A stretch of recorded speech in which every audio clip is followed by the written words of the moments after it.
So, hi guys! Good afternoon! I'm back with another POV. So, ngayon guys, pag-usapan natin itong sinabi mismo ni Kuya Val sa live niya, of course, na bawal i-thumbnail, bawal i-interview, bawal pag-usapan, or bawal i-topic. Ang alam nyo na.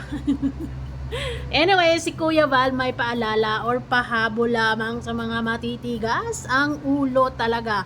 Pero syempre, bago ang lahat, don't forget to support and subscribe Kuya Val Santos Matubang, atid na vlog Kalingap Rab, at sa lahat ng team Kalingap. Syempre guys, salamat sa suporta at pagmamahal nyo sa aming mga Kalingap reactors. Well, naintindihan ko naman itong pagbabawal ni Kuya Val talaga dahil para na rin sa ikakatahimik kahit papano. Dahil alam nyo naman, kahit ilang linggo na rin ang nakalipas dahil sa mga nangyayari, talagang yung mga fans talaga ay hindi may iwasan na matitrigger at talaga namang medyo mainit pa rin ang palitan ng comments talaga at hindi may iwasan na madadali na talagang mababash. It's either the boy or the girl and the family. Kaya si Kuya Val paulit-ulit na nagpapaalala na ipinagbabawal muna i-topic ang mga person. Pero naman Kuya Val, sino ba talaga ang lagi-laging nagko-content sa kanila? 'Di ba? Sino ba ang mga tao na walang konsiderasyon? Sino ba ang taong hindi nakikinig? Sino ba sila?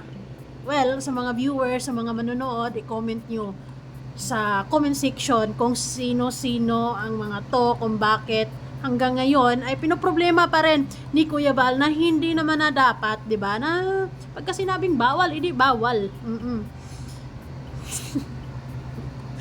Napakasimple, 'di ba? Pero syempre, pakinggan na muna natin ang sinasabi ni Kuya Val para mas malinaw. Bawal i-thumbnail. Bali ba ang thumbnail ninyo? Bawal nga ni thumbnail, pero panay nyo pa rin thumbnail. Ano ba yan? Well, ibabalik din naman yan, of course. Depende kung kailan, di ba? Pagka siguro naramdaman nila na medyo tahimik na yung mga person, di ba? Kasi syempre sa side ng mga team guwapa talaga is sila lang din naman yung mga lagi-laging nagko-content araw-araw. So, para naman sa mga reactors dito sa Kalingap, dahil may karaba, syempre, ay nakikinig naman yan. Merong mga, di ba, meron ng mga nasasali sa mga, warnings ba yon or ano ba yung tawag nun? Hindi naman. Hindi pa naman umabot sa pagiging suspended. Kumbaga, kino-call out, yung, kumbaga, inano sila, na ito tama na, ito ganyan, 'di ba? Para kasi matigil na ang kanilang pangbabash. Kasi sa ngayon talaga kahit paulit-ulit nating ipapaliwanag na ganito nangyari, tanggapin na lang natin. Pero syempre sa iba na sobrang panatiko, sa iba na sobrang naipokus yung buhay nila sa love team talaga, mahirap yung basta-basta na lang kalimutan. Lalo pa may mga umuugong or may mga naririnig tayo ng mga ganitong issue, ganyan. So, yung iba namang mga fans talaga ay natitrigger lalo, di ba? May sisihan nangyayari, sinisisi si boy, sinisisi si girl, ganon. Sising. Kaya, ang Kalingap, syempre, lalong-lalo na si Kalingap Rab, si Kuya Val, ay umaksyon na talaga sila na ipinagbabawal or ipagbabawal na talagang pag-usapan or i-thumbnail lalo na, di ba? And sabi nga nila, of course, hindi pa rin maiwasan yan Kuya Val kasi may mga reactors naman, marami actually, na hindi sakop ng Kalingap na sila nga yung tuloy-tuloy na nagko-content sila nga yung walang bawal-bawal, 'di ba? Kumbaga, tuloy lang, tuloy ang buhay. Kahit sabihin yung bawal, tuloy pa din sila. And then, ang sinabi ni Kuya Val doon is, wag na kamo panoorin. Yeah, tama. Pero naman kasi, sa mga mga reactors naman na nakukontent lang naman yan dahil sa mga lang din sa mga comments, sa mga from kung sinong mga live diyan, 'di ba? Pero yun, pinagbabawal, hindi bawal. Antay na lang tayo kung kailan i-resume, kung kailan ulit pwede, 'di ba? Hindi naman siguro yan magtatagal like isang taon. Sigurado naman ako na mga lang yan, ilang linggo lang din, 'di ba? Para lang magkaroon ng peace of mind ang pamilya, and syempre yun yung gusto nila, 'di ba? Kaya nga tinigil na magkaroon ng space, ano ba? Para siguro magkaroon ng katahimikan, kahit papano. So pinagbabawal na muna ni Kuya Val. So yon, Gulo nyo. gulo niya Kung may talaga. nag-content kina Dense, Mm, sa pamilya ni Dense, bawal. kay Hansel, kay Biran, gulo ang habol nila. O, di ba? Babala ni Kuya Val yun. Bawal i-thumbnail. Bali ba ang thumbnail ninyo? Bawal nga ni thumbnail, panay pa thumbnail. Well, ayun.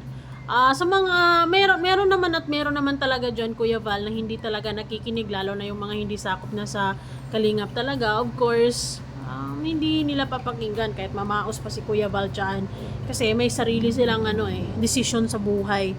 Kasi nasa isip nila, ay hindi naman tayo sakop diyan sa community na yan. So, bakit tayo susunod? Well, depende na rin yan sa mga viewers, di ba? Yung ibang mga viewers din naman, hindi rin talaga may iwasan na kapag may mga issues, kapag may mga usap-usapan, ay ano din yan, makapag-comment din syempre, di ba? But anyways, so far naman ay dito mga karipa, reactors, rios, or mga strikers, I think sumusunod naman sila sa kung anong sinabi na to ni Kuya Val. Sumusunod naman kami, 'di ba? Ang mga iba diyan, hindi talaga sila nakikinig, Kuya Val. Kailangan mo siguro talaga silang kausapin personal. Personal, baka sakaling ay maano sila, maisip nila na ay oo nga, bawal. Kasi kaming mga reactors na kasama sa Kalingap, syempre obligado kaming sumunod sa kung anumang mga pinagbabawal sa community, kasi sakop kami sa community. Pero yung iba ay nakikita ko tuloy-tuloy pa din naman yung nila, tuloy-tuloy pa din yung pagko-content, tuloy-tuloy pa din yung ginagawa nila, 'di ba? So sa bagay na yon, mukhang si Kuya Val na lang talaga ang makapagbigay ng niyan, solusyon. Pero yung mga reactors talaga, or yung mga nagko-content talaga na wala na sa Kalinga pero still ganon, hindi ko alam kung anong gagawin ni Kuya Val dyan. Pero sa mga nakapaligid siguro pwede pa, baka may pwede na lang kung may konting respeto pang natira. 'Di ba? Na ay bawal nga.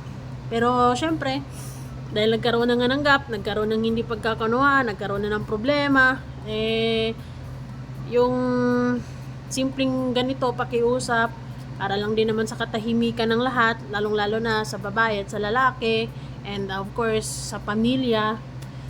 Wala parang sana nga magkaroon ng katahimikan, 'di ba? At dahil si Kuya Val na mismo ang nagsasalita, ay sana makinig na.